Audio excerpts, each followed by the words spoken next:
Bakit kinakailangan mo ng malalakas na baril? Maghahandi ka ba? Magtutumba ka ba ng lepante? Magbubuwal ka ng kalabaw? Hindi lang pang elepante o pang kalabaw ang kailangan ko, Mang David. Kung meron kay pang demonyo, ibigay niyo sa akin. Kaya kong isanla ang kaluluwa ko sa impyerno. Pero kailanman, hindi ko ipagbibili ang prinsipyong pinaninindigan ko.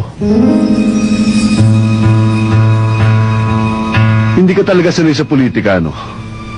Ni hindi mo lang siguro na ako ang number 1 sa survey sa darating na presidential election. Kapitan, mahirap banggayin ang isang katulad ko. Matibay pa ako sa pader na senadong ito. Hindi ka nga dapat banggain. Pero sino man lumabag sa batas, maso ng katarungan ng katapat ito. Senador, kahit pader gigibayin ko kung kinakailangan. Kilala na ako ng mga kalaban. Kaya naisip kong ikaw ang magpapatuloy ng mga tungkulin ko para sa matanda.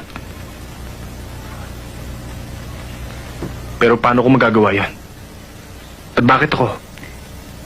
Ikaw lang maasahan ko. Alam kong magaling ka sa baril. Marami na akong utang sa'yo, Roman.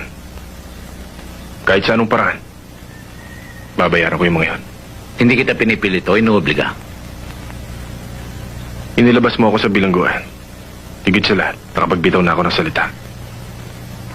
Hindi ko ugaling kainin ang nasabi ko na. Kung ayaw mo ng ganitong buhay, hindi kita sasama. May oras pa para umurong ka.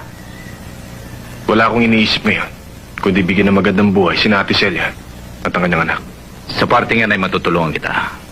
Pero inuulit ko, mula ngayon, ay nag-iisa ka na lang. Sanay na ako nag-iisa, Roman.